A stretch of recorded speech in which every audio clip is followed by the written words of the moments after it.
ఉపద్రవంలో ఉండి యెహోవాకు మనవి చేయగా. ఎక్కడ ఉన్నాడు ఈయన? ఉపద్రవం.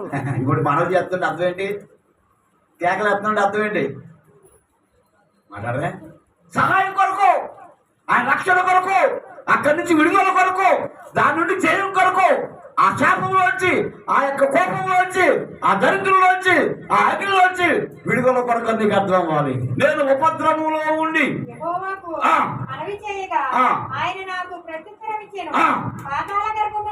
పాతాళ గర్భంలో నుండి అది దేవుని యొక్క ఉద్దేశం. నువ్వు ఎన్ని ఇబ్బందులు వచ్చినా సరే నీ పని మానే అని నేను చెప్పడం మామూలే. ఈ శివుని వింటాం మామూలే, ఈ శివుని వదిలేయటం మామూలే. నాకేమి నష్టం కాదు, నీ పిల్లలకి నష్టం, నీకు నష్టం. ఇది ఉపద్రవంలో ఉన్నాడు, పాతాళంలో ఉన్నాడు, ఎక్కడ ఉన్నాడో తెలియదు. ఒక్కొక్కసారి కూడా నేను ఎందుకు చదువుతున్నానో తెలియదు, నీకు నువ్వే అనుకుంటావంట.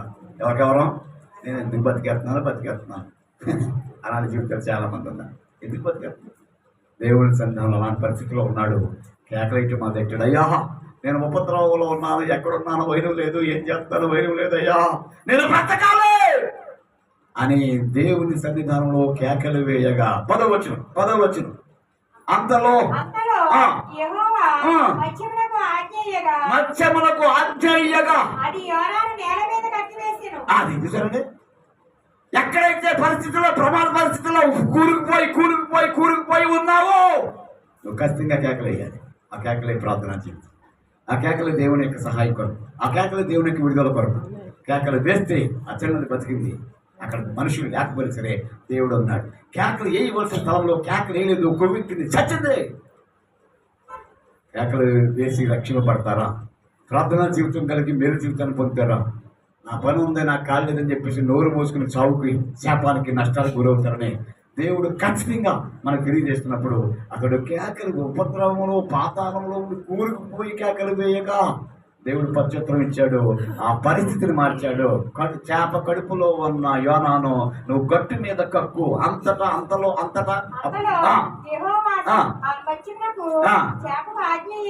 ఎంతవరకు నమ్మాలండి ఈ మాటలు మనమే? ఎక్కడో కూరుకుపోయిన వ్యక్తి ప్రార్థన చేయటువంటి, వ్యక్తి కేకలేటువంటి, చేప కడుపులో మనిషి కేకలెత్తే మనిషికి వినపడతాయా? చేప కడుపులో మనిషి కేకలెత్తే వినపడతాయా? ఏమా మనకేమైనా పడు. కానీ ఎడారిలో కేకలేసింది ఆ అమ్మాయి, ఆ అమ్మాయి రక్షింపబడింది. ఉపద్రవంలో కేకలేసింది, కంట ముందు ఏం జరుగుతుందో కనపడలేదు. ఇద్దరు చుట్టువాళ్ళు కేకలేశారు, మేలు పొందారు. ఇక్కడ వెంటనే కేకలు వేయగా దేవుడు విని మచ్చింది చేప చెప్పాడండి. ఆ చేపకి చేప ఏందంటే మాట, చేప మాట ఉందండి. ఎప్పుడు చచ్చిపోతుందో తెలియదు. తెలుసా మీకు? వారం ఎన్ని చేపలు చచ్చిపోతే తెలుసా? దేవుని కోసం ప్రాణ త్యాగం చేయడానికి సిద్ధపడిన వాటిలో మొట్టమొదటి ఏంటి తెలుసా? చేపలే. ఆ చేప చూడండి, మత్స్యమునకు ఆర్డరేషన్ అంట. ఆర్డరేషన్ ఏమని?